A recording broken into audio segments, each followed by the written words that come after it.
Medical store, एक छोटा सा मेडिकल स्टोर आप खोल लें और उसके साथ आप अपनी ही डिस्पेंसरी, अपना ही मेडिकल स्टोर, तो यार सारा कुछ अपने 10-12 हज़ार बंदा एक दिन में निकाल लेता है। अस्सलाम वालेकुम। अच्छा, ये वीडियो खुसूसी सेकंड ईयर से फारिग होने वाले स्टूडेंट्स के लिए है जिन्होंने इंटर कर लिया हुआ है, क्योंकि आजकल मेरे पास अक्सर स्टूडेंट्स जो मेरे पुराने स्टूडेंट हैं और जो न्यू स्टूडेंट हैं, ये सारे स्टूडेंट्स मेरे पास सिर्फ एक क्वेश्चन लेके आते हैं कि सर हम सेकंड ईयर के बाद क्या करें। खुसूसी फ़ीमेल्स स्टूडेंट जो हैं और मेल स्टूडेंट जो हैं, ये सारे स्टूडेंट का आजकल यही क्वेश्चन है कि सर हम अब क्या करें, हमारे एग्ज़ाम हो चुके हैं, आगे हमने जो है वो किस फील्ड में हमने जाना है। तो एक बात मैं सेकंड ईयर के स्टूडेंट्स को ख़ुसूसी तौर पे ये बताना चाहता हूँ कि बेटा देखो, आपका ये जो इस वक्त टाइम है, मतलब जो इस वक्त आपने फील्ड चूज़ करनी है सेकंड ईयर के बाद। मैट्रिक के बाद तो हम जस्ट मैट्रिक करते हैं, उसके बाद हम सोचते हैं कि हमने एफएससी करनी है, हमने जो है एफए करना है, हमने क्या करना है, आई काम करना है, मतलब करना इंटर ही होता है। तो इंटर में हम फील्ड्स ढूंढते हैं। लेकिन एक बात आप याद रख लें, इस वक्त जो आपने फील्ड चूज़ करनी है, ये फील्ड आपकी सारी ज़िंदगी 90% चांस ये होता है कि ये फील्ड आपकी प्रैक्टिकल लाइफ में हो। तो इसलिए ज़रा सबसे पहले तो आपने ध्यान से फील्ड चूज़ करनी है। अब सवाल आ जाता है कि क्या किया जाए। अब हर बच्चे की कैटेगरी अलग होती है। मतलब हाँ, किसी बच्चे के नंबर ज़्यादा होते हैं, कोई बच्चा ज़्यादा ज़हीन होता है, किसी बच्चे के नंबर कम होते हैं। अच्छा, एक बात मैं हमेशा अपने स्टूडेंट से करता हूँ कि यहाँ पे जो हम नालायक और लाइक का ये लफ्ज़ जो हम बोलते हैं स्टूडेंट्स के लिए, ये हम इनकी प्रैक्टिकल लाइफ के लिए नहीं बोल रहे होते।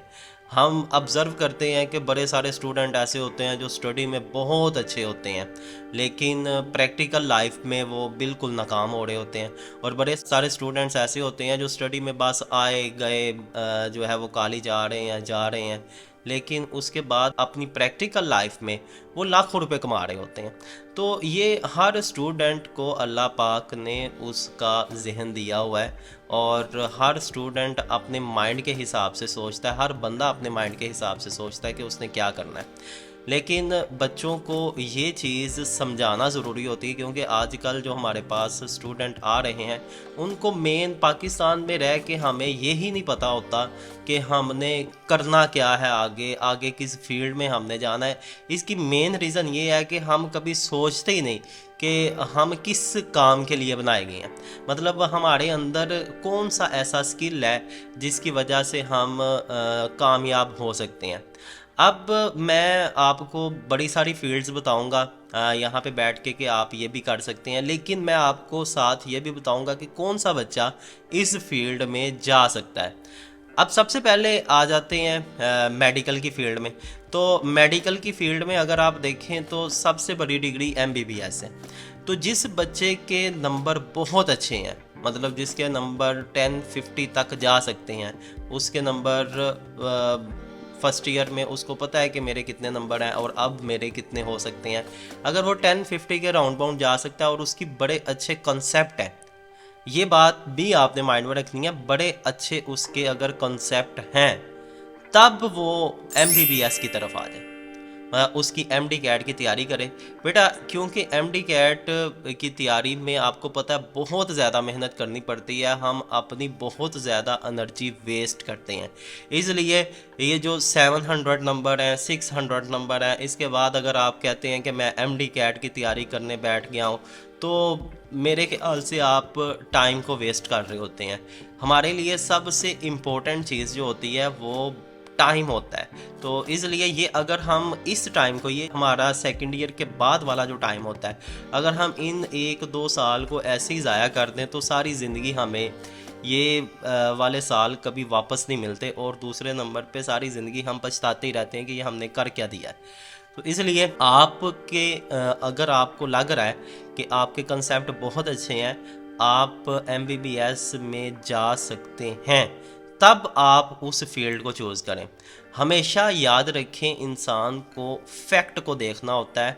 मतलब ये नहीं देखना होता है कि मेरी फ़लाँ वो कज़न, फ़लाँ वो मेरा कज़न वो MBBS कर रहा है तो मैं भी MBBS करूँगा या मैं भी MBBS करूँगी। ये चीज़ नहीं आपने देखनी होती। आपने देखना होता है कि आप क्या कर सकते हैं। हो सकता है MBBS के क्या दुनिया में सिर्फ यही डिग्री रह गई है MBBS, या फिर यही रह गया कि आपने बहुत अच्छा इंजीनियर बनना है। दुनिया में बेशुमार डिग्रियां हैं, हम लोग जो है वो स्मार्ट वर्क नहीं करते।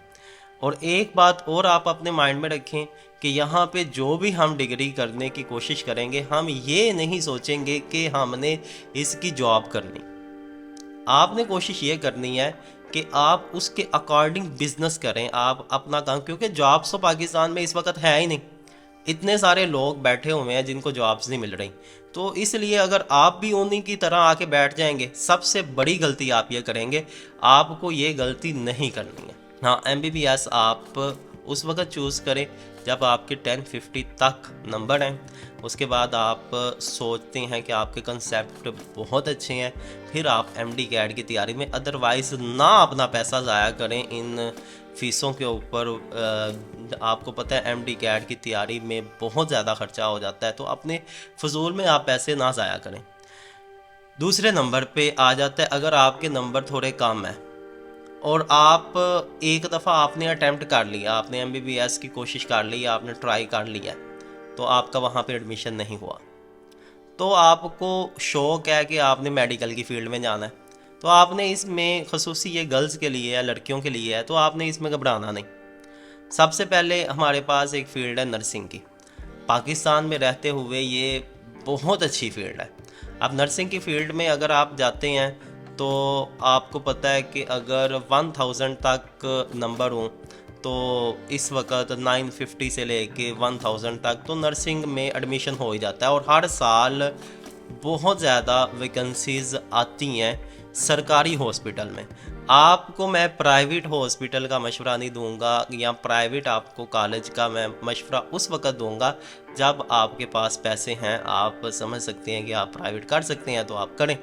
लेकिन अगर आप नहीं कर सकते तो आप कोशिश ये करें, जिसके नंबर 950 प्लस हैं वो तो गवर्नमेंट की ही कोशिश करें, क्योंकि आपको पता है कि गवर्नमेंट में अगर आपका हो जाता है, नर्सिंग में अगर आप अप्लाई करते हैं, वहाँ पे आप की हो जाती है फील्ड में, तो आपको 50,000 जो है वो वजीफ़ा भी आपका मुकर्रर हो जाता है, जो आपको पर मंथ के हिसाब से होता है। और ये 4 साल तक, ये किसी बहुत बड़ी जॉब से कम नहीं है। 4 साल तक आपको 50,000, आपने जस्ट इंटर किया है और 4 साल तक, ये उन लड़कियों के लिए भी है जिनके पेरेंट्स के पास इतने ज़्यादा पैसे नहीं हैं, वो मतलब घर के अखराजात बहुत मुश्किल से चला रहे हैं, तो उनके लिए वो अपने पेरेंट्स का सहारा बन जाती हैं। तो 4 साल तक आपको 50,000 गवर्नमेंट की तरफ से वजीफ़ा मिलता रहता है। उसके बाद आप जब आपकी डिग्री कंप्लीट होती है तो नर्सिंग की बेशुमार वैकेंसीज आती रहती हैं, तो आप उनमें अप्लाई करते हैं,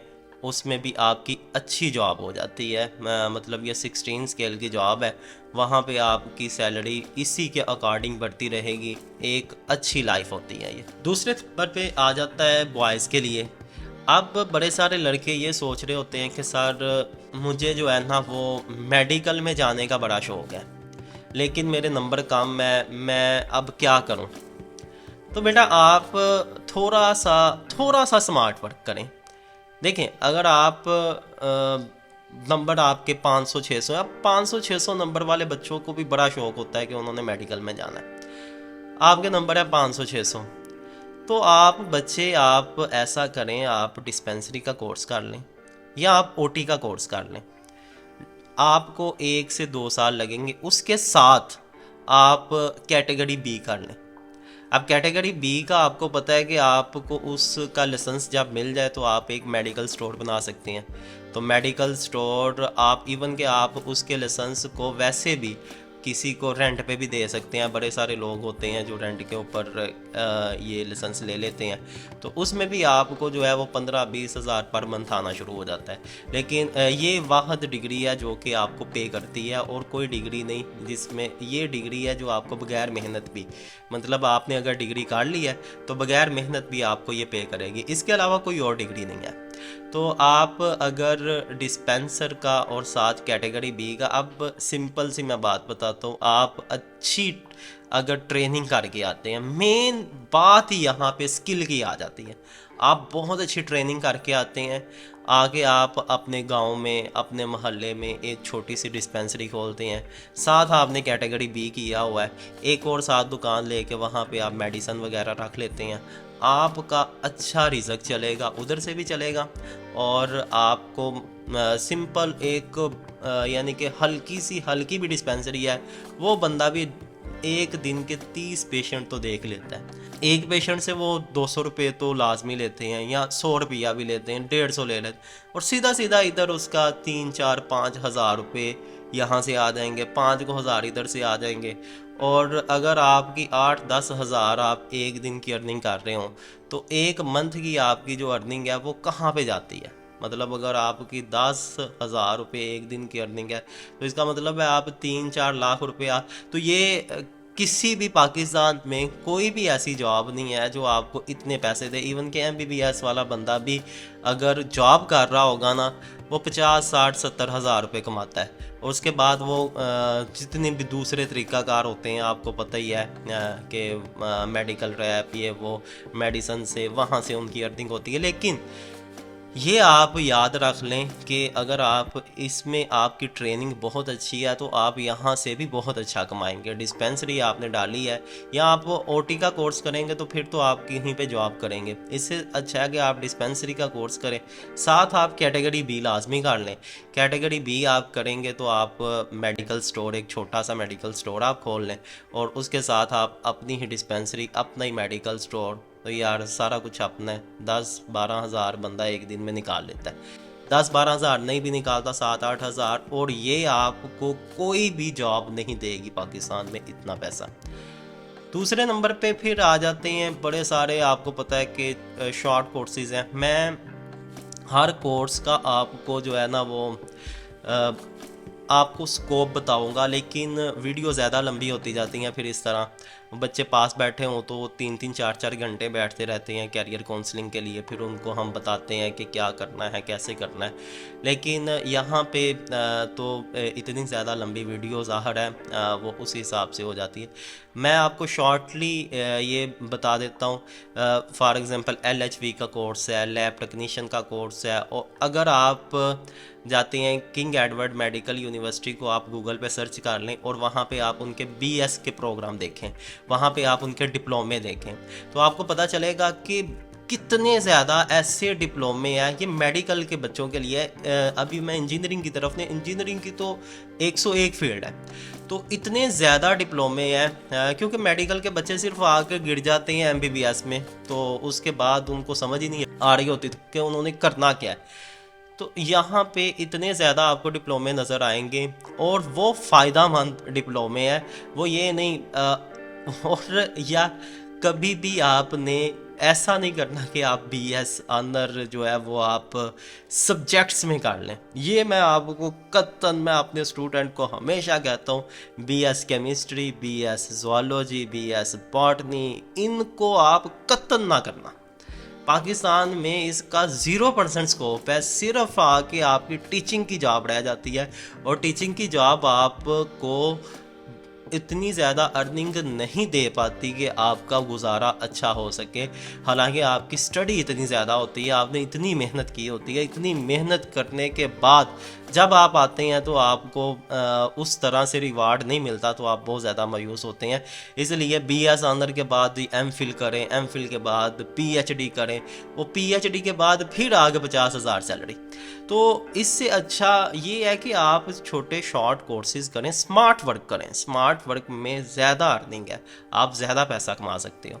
तो इसके वहाँ पे आप जब सर्च करेंगे गूगल पे किंग एडवर्ड, तो आपको BS क्लिनिक क्लिनिकल साइकोलॉजी आपको नज़र आएगा, आपको बीएस फिजियोथेरेपी नज़र आएगा, आपको बेशुमार बीएस ऑनर के डिप्लोमे नज़र आएंगे जिनको आप करके आप अपनी अच्छी इनकम जनरेट कर सकते हो।